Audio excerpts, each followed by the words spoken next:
नव्या व्हायरसबाबत आरोग्यमंत्री प्रकाश आंबेडकर यांचे राज्यातील जनतेला आवाहन. नव्या व्हायरसला घाबरून जाण्याची गरज नाही. देशासह राज्यातील आरोग्य यंत्रणा सक्षम आहे. सोशल मीडियाच्या माध्यमातून सध्या या व्हायरसबाबत अनेक गैरसमज पसरत आहेत, मात्र कोणी घाबरून जाण्याचं कारण नाही. राज्यातील सर्व आरोग्य विभागाच्या अधिकाऱ्यांना याबाबतच्या खबरदारी घेण्याच्या सूचना दिल्या आहेत. आरोग्यमंत्री प्रकाश आंबेडकर यांनी म्हटलेलं आहे. नव्या व्हायरसच्या बाबत काय दक्षता आरोग्य विभाग घेते? नव्या व्हायरसनं घाबरून जायची गरज नाही. या राज्यातली आरोग्य यंत्रणा आणि देशातली आरोग्य यंत्रणा अत्यंत सक्षम आहे. बऱ्याच वेळा आरोग्याची काळजी घेत असताना विनाकारण भीती, शंका, सोशल मीडियातनं अनवॉन्टेड अशा पद्धतीनं स्प्रेड झालेला अनावश्यक अशा पद्धतीचे गैरसमज यामुळे सुद्धा आपण घाबरून जातोय. कोणीही काळजी करायची गरज नाही.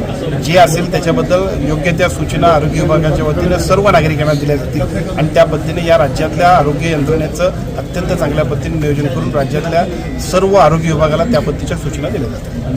Bureau report, SBN Marathi, Kolhapur.